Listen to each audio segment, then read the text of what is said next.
have compare and contrast attitude many a times. We are always thinking of that thing, okay, once that comes, I'll be happy. Okay, once my bigger home comes, or if you are not in home, let's say living in an apartment, when I buy my home, I'll be happy. Or when I, so this is just, we think that happiness is something that will happen in future. Okay, which is uh, sort of, as Swami says, is really a sacrilege, because we have to be happy with what we have currently. Now, because just that we have this birth is a happy occasion.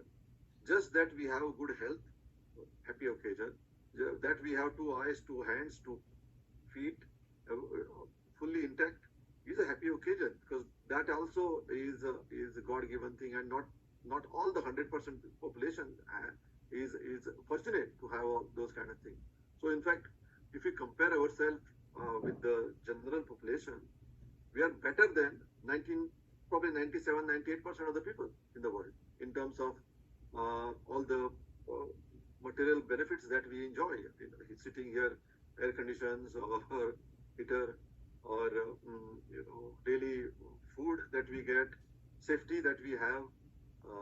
We don't have any threat that somebody will attack us, like it could be in some part of Africa. If you are there, if you are in a war-prone area, you have electricity, you have very safe dwelling, your food is also assured. So what is there to be unhappy about? Right? I mean, really, there is. I mean, we can find 1,000 reasons to become unhappy also. Okay, I mean, somebody else has better things than me, and I'm trying more than him or her, and I'm still not getting those things. So I mean, we can get, if you want to become unhappy, we can just go on doing those things and or destroy our life. Okay, and I mean, forget the material benefits. The spiritual benefits that we are enjoying is also highest of order. We have this Guru, and who is the God Himself. I mean, what a blessing, isn't it? Not everybody has that blessing. No, maybe few million people have this blessing out of 7 billion. Okay, so I mean, there is nothing to complain about, right? So Swami is right. I mean, in spite of all the things that we have, both on prosperity wise, material prosperity wise, as well as spiritual um, level, or spiritual benefits that we are enjoying, we should be extremely happy every moment of life. But then we are creating the sacrilege of comparing, contrasting, and then becoming jealous, and always sometimes fear of the future. Okay, what will happen tomorrow? Whether my boss will be happy or not with what work I've done, or whether there will be, some colleague will be passing this comment. I mean, forget that, right? So let's live in the present, enjoy this satsang. That's my thinking. Okay, maybe I give you a very long answer, but that's my. Yeah, thank you, Brother Pradosh. That's very comprehensive response, I think, in terms of what Swami expects us.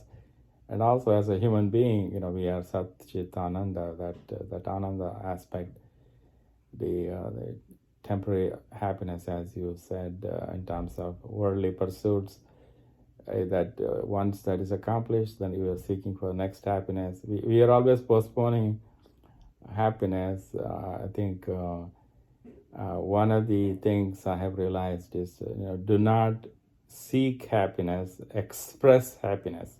I think that's what Swami wants. Anyone else? Saira?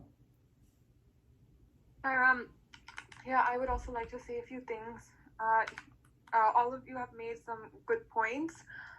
One other thing I would like to emphasize is people say that the journey is more important than the destination.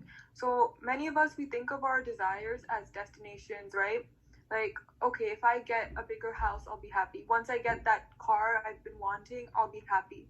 But you should enjoy the journey you have. It means every moment you spend. It's okay to have goals, I feel. It's okay to strive for more. But at the same time, be content in the present moment while you're striving for more. So I would say that if things that we want come so easily to us, then we won't value them as much. Like, for example, like if I were to be able to, easily be able to go on a vacation anytime I want, I won't value the vacation as much. If I work for it, let's say I work for a few months, save money, and then I go on a vacation, then I'll enjoy it much more than if I go on a vacation every week. So same thing when it comes to, fulfilling desires. If I'm able to go buy a new car every single day, I won't be able to enjoy it unless if I save up for it and I go through the process of working hard and learning things and then achieving that and then being able to get my dream car, then you enjoy it more. Thank you, Sister Priscilla. Yeah, enjoying the journey is more important because tomorrow is not guaranteed. That's why it's omnipresent, right? So just we have to make the most out of it. Always live in the attitude of gratitude, as Brother Pradosh has mentioned, as you have mentioned, in terms of everything will come to us in our due time. We set goals, we work at it, and then ultimately Swami's divine will prevail. The health is there, family is there, and a lot to be thankful for. That I think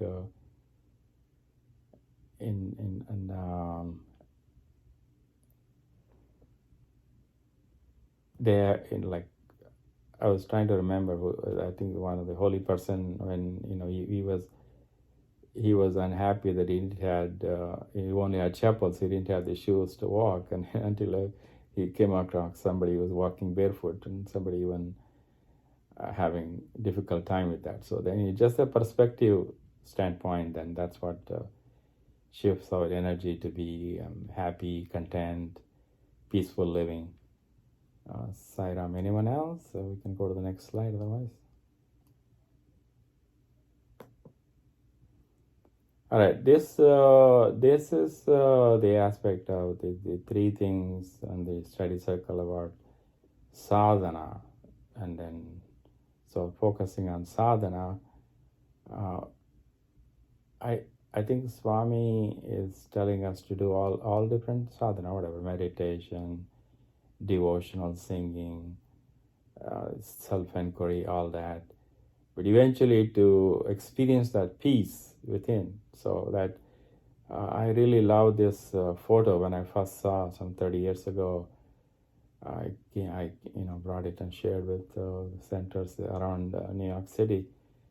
So that's we start our satsang with being quiet, and then we have a satsang, and then he says leave the right after satsang, live quietly, and then talk less, always speak obligingly, always speak sweetly, all those things. So I would like to hear your thoughts and comments on what is your sadhana, how are you, which one you enjoy the most, and maybe you're doing multiple sadhanas. Sairam?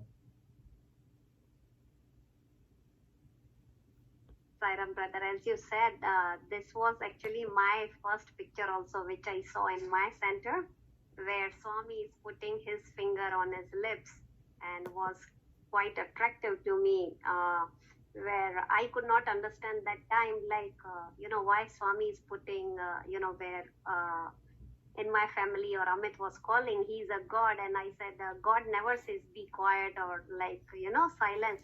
But later, when I was reading Swami's books and all that, in that I realized Swami's quote is there also beautiful, where Swami says, be in the world, but your head should be always in the forest. In that, Brother Pradosh and how Sister Priscilla was saying, and you, just be happy itself. Isn't it is a very, I would say, if you see, in a way, it's a very easy sadhana. Just be happy. It's very, very easy. If you say to me, be happy, I will say, Priscilla, be happy.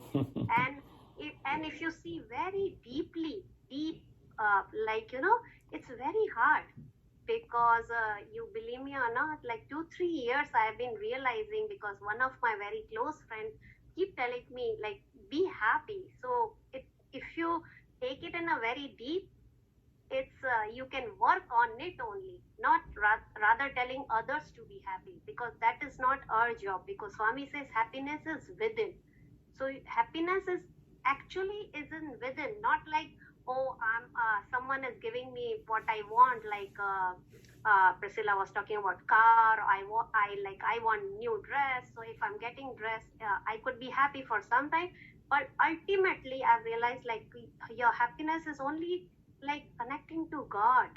Like going here and there, it's all is okay, but when we are deeply in bhajans, we just did 97 bhajans today, like we, believe us or not, like we did not realize, we eat, did we drink, like so focused and all ready to give. Oh, give this person, give this person, give this person. I do not know how the 97 bhajans it happened, and did I do it, did we do it? No, it was all Swami. Our goal was to just give and just be happy when others are singing, that kind of joy. Sorry, I took longer.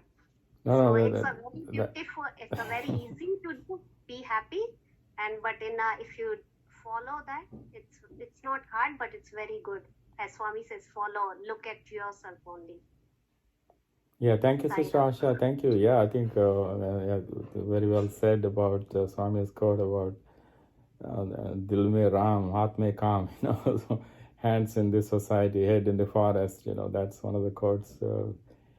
And then, silence is the language of the spiritual seeker, right? And then only the voice of God can be heard in silence. So I think so many good points were made there also. I'm happy to hear about the 97 bhajans. Sorry, I couldn't be there. Yes, brother. Yeah, let me also add something to all the beautiful and sweet, lovely things that you all have been saying. What does Swami want from us is a question that was asked at the beginning, right, of this beginning of this study session. One foremost thing is be happy yourself. Okay. Happiness comes within. That was another thing that you guys very nicely mentioned, Asha. There is a story that comes to my mind about this. Okay. And there was one beggar who used to sit below a tree and beg there. Okay, I mean, somehow he developed a knack for that. He was still making enough money. He never looked beyond to do anything more than that. Okay, but he whole life, very humiliating fashion, he was begging and begging. Okay, and that made him, I guess, survive. Once, because of his old age, when he passed away, the municipality people came to take his, because he didn't have any other person as a relative or anybody. The municipality people came to take him his body. And when they took out his body, okay, down below, okay, where he was sitting, okay, down below, just about 3 inches down below, because I think they were just making sure that, that place is leveled again. They were digging there, they found out that there was a big treasure. Not his, it was not his. That was a big treasure just below his, okay, which was probably millions. So this story I heard a number of times as a story of this happiness that is within. Because he was looking for treasure externally. Okay? Whereas it was already there where he was already sitting on it. Okay, just like we are. The whole treasure of happiness is within us. We are sitting on it, or in fact, we are covering it. Okay, within our body, or within our mind, within our attitude, within our whatever you want to call it. Okay, so but this story reminds me that many times we don't have to do. There are so many things that we look externally, but they are within us. The happiness is one of that. Contentment. Many a times, even the spurti, as we say, right? The inspiration. We don't have to go outside to get inspiration to do anything new or to do something. Let's say we want to write a poem, we want to write an article, we want to do anything creative. It's always within us. We just have to do whatever that sadhana or meditation and just pray, and that will come within us. Swami has said this so many times. Okay, once I don't know if I'm taking too much time, Raj, please No, no, cut me please, off. please, But please, yeah. yeah. So in Oh. 1970s, okay, don't remember the exact year, 73. Swami was talking to this, I believe, Professor Gokak, okay, who used to be a vice chancellor. And Swami started mentioning to him about all the scientific concepts, okay, of very advanced scientific concepts, okay, of some concepts about the science which are very advanced. And he started talking, and the whole conversation was about scientific concepts plus some arts and some talents. And this time, this Professor Gokak was so because probably he didn't know that as much. I guess maybe it was in his initial time with Swami. He was so amazed. Okay, and he said, Swami, how come you never even went to the school? Okay, I mean, I might be paraphrasing here, but you never even went to the full school. But you seem to know almost every kind of a scientific knowledge, economic knowledge, art knowledge, everything. All the 64 kalas we say, right? There are 64 different types of arts. Right, so right. you happen to know everything. Swami told him, okay, every man has these talents within themselves. Okay, I mean, it's not like you have to do any external effort.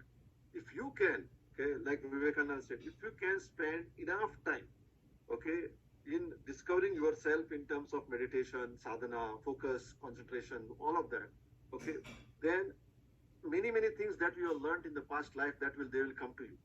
Okay, so I mean, many things. Okay, I mean, maybe the advanced research that is done in probably some newer field may not, but like all the forms of arts, drawing, singing, music, whatever, those will come to you. Some of the things that you just listened, okay, some beautiful program that you listened, you unknowingly have learned some of those things. Okay, but they are gone and they are deep inside, and you're not going to get them unless you do that sadhana.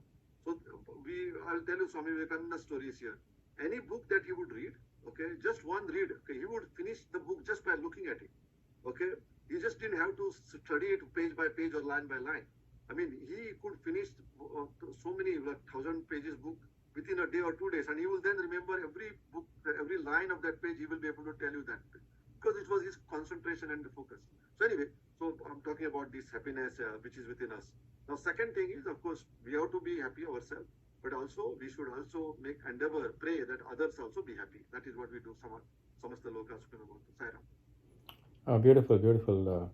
Yeah, all the treasure is within. I think each cell within our body, whatever millions of cells we have, has its own life to discover. So I think somewhere I read that in our navel area, all our past lives are restored, and with the deep meditation, psychotherapy, and that type of thing, they can bring back those memories to the surface. So sometimes it's good, sometimes it's not so good. I think the whole idea is to that's why I see go out journey. The spiritual journey is always going inside. So thank you for that. Let's I think we're approaching 4:00. Let's go to the next. So sadhana, we explored that journey inside and all the treasure is within. Now seva part, which is the other aspect to sustain the happiness within us and to share happiness. So this quote, I think, says it all in terms of what Swami expects us to be happy. We have to love all, including ourselves, and then serve all. So take care of ourselves and take care of people in our life as a husband, father, grandfather, employer, employee, etc. So any thoughts and ideas, feel free to share.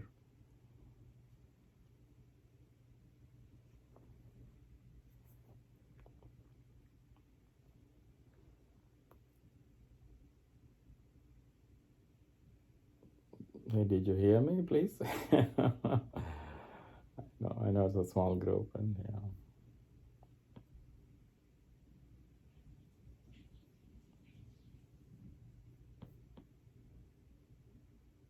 Saira?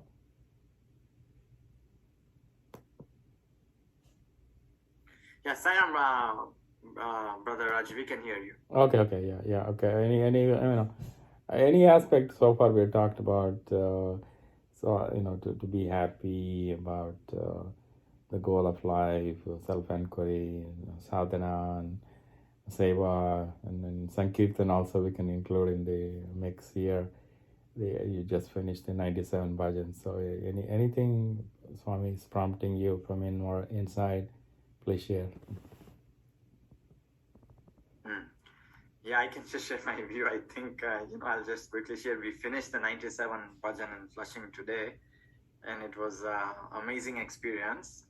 And, I feel like my main takeaway was he really works in a subtle way. Like, we have gross and we have subtle and causal.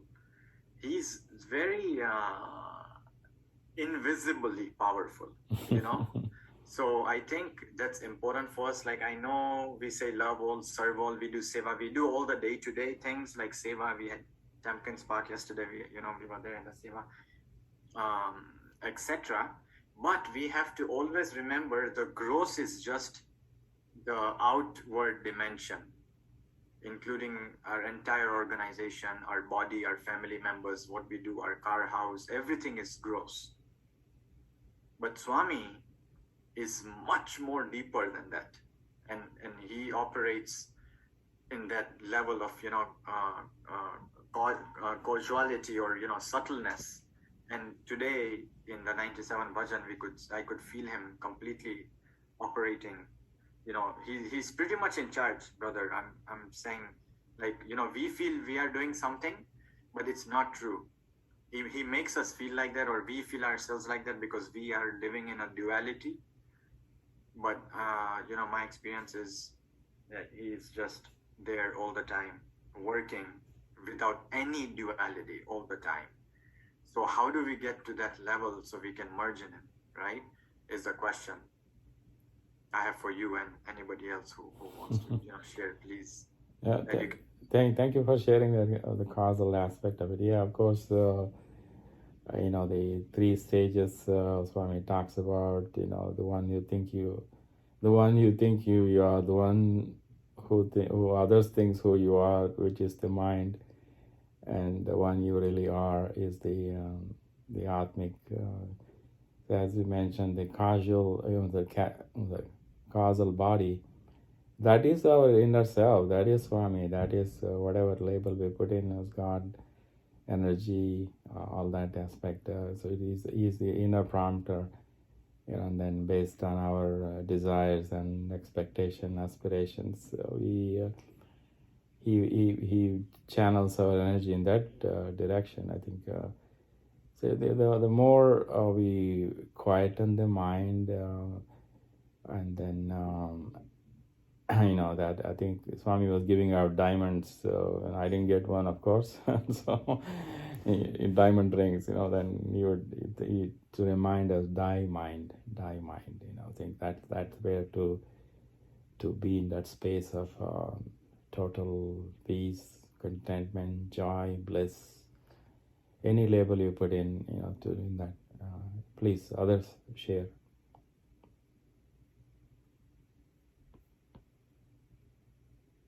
Priscilla, brothers. I mean, I spoke quite at length, so I was trying to see if I had somebody else. But anyway, till somebody else. Yeah, we just have only 5 people, including me. So yeah, I know. So today is the time to make our enjoy talking as much as we can. Looks like. Yeah, that's good. And a lot of good points are flowing. Everything is connecting, and everything is flowing nicely. So love all, serve all is this is our universal teaching of Swami.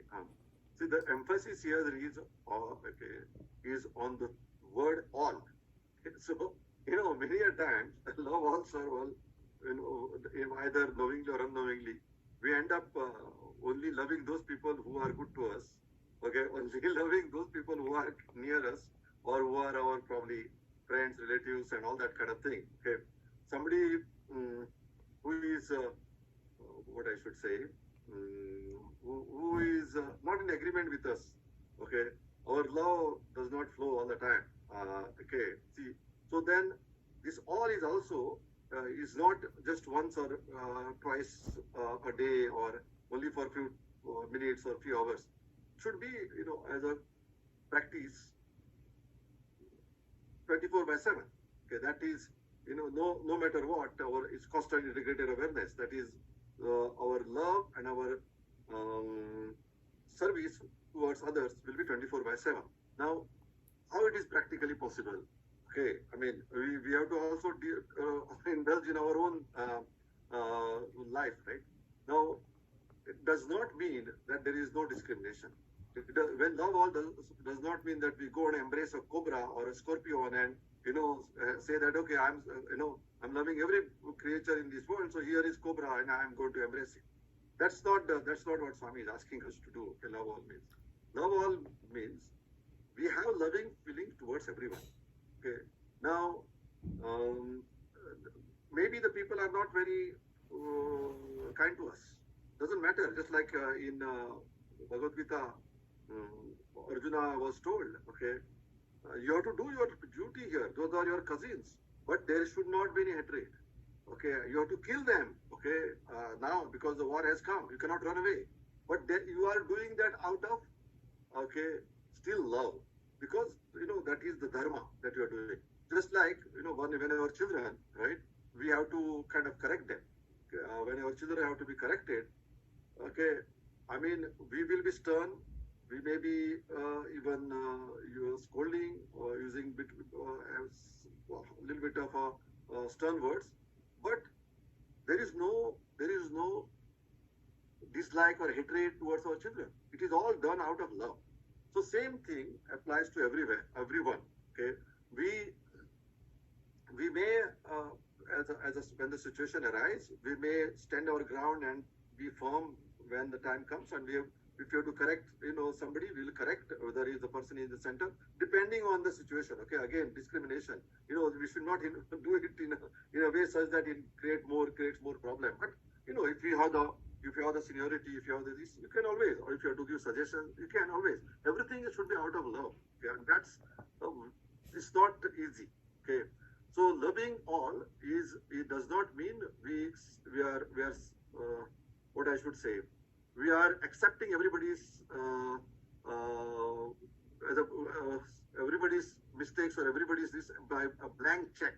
Okay, we are using our discrimination, but the loving feeling is not discarding. Okay, no matter what, even if the person is not kind to us, showing bad words to us or whatever, sometimes we feel that the person is not even just to us, but our feeling of love should not be discarded.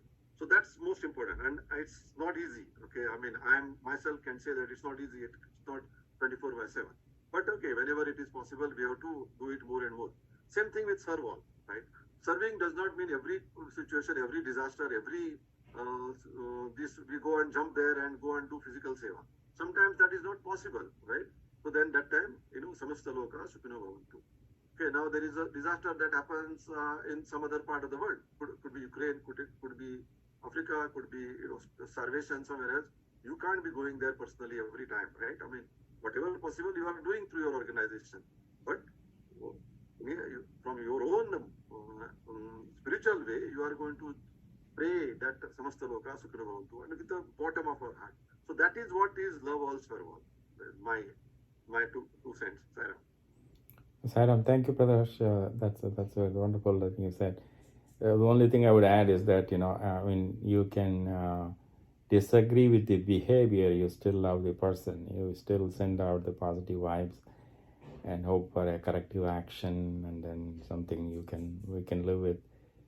Same thing with Sarval. I think one example, Swami, and I don't know if you heard about Pink Sisters. They are twins from Australia, and then he was in an interview room with them, and then he came out to the veranda, and then he told the people on the veranda, saying that the love the Pink Sisters have is more than all of you combined. He was alluding to, because they are always chanting samasta loka sukhino bhavantu. So as Brother Pradosh pointed out, physical service is not always needed. Sending out positive thoughts, prayer, and just thinking good thoughts about the people, feeling, situation helps in that way. Sairam. All right, I think we are Can I, yeah, Yeah, Rajkishore, just please, share. yeah, otherwise I'll forget. And I think it's an important point. So I completely agree with this, what I've heard so far on this discussion. But even if I didn't agree, right, I think that's the point I'm trying to make is we should be completely comfortable with being uncomfortable. Yes, Meaning, like, I think that's one thing in the Sai organization I've learned is a lot of people will feel a certain way, but they don't come and tell you that. And they'll keep it inside. And then it bubbles up and becomes unnecessary issues after, 5 years. And so I think as I am getting matured as a devotee and as a person, I feel this concept of being comfortable with having different views, I think is so important because you can still have a discussion with anybody you can have as long as both people are patient and respectful of each other's views, right? Swami has also said, it is actually nature. That's how I've made the world. I've made the world so everybody has 5 different fingers. I've made the world so that there is diversity everywhere. Everywhere there is, it looks like diversity, but that's what I want you to do is learn how to see the unity in the diversity, right? So basically he's saying that, look, you may have different views. That's totally okay. I think we need to understand that really deeply because I feel even sometimes in a Sai organization, we feel that's not okay. You cannot have different views, I think it's okay to have different views, but we have to just have a good, respectful communication and leave it at that. Ultimately you go with the decision of the seniors and, you still, we are in an organization, we follow the rules and the principles and all. But I think it's okay to have discussions, open discussions and then move on. So like being comfortable with having different views, I think is so important to grow. Yeah. That I fully agree with you. I think that's what it's about. Love all situations, all conversation. I mean, the Swami always talks about, even when Swami's message to one person is one way, the same thing is contradicted to another person. So, that's the way the nature is created, as you pointed out. I think the whole idea is to spiritually grow, we have to be comfortable with any kind of situation, any kind of discussion. You still stick to your own core, which keeps you peace of mind. I mean, Swami also talked about speaking obligingly, or if you cannot, you agree to disagree. That's the way it is. It adds spice to the life, and it adds another perspective. It may be the other person is maybe right in a different angle. So, Sai Ram. So we'll conclude. I think unless someone else has any last minute thought. So thank you again for sharing your thoughts. Again, all these are different avenues: sadhana, sankirtan, and then seva. All these different aspects. Whether it's bhakti marg, jnana marg, or the path of understanding. Karma yoga, and even other yogas, Ashtanga yoga, and every which way is pointed to finding that peace of mind. So Sai Ram, let's be happy, make others happy, then God will be happy. Sai Ram.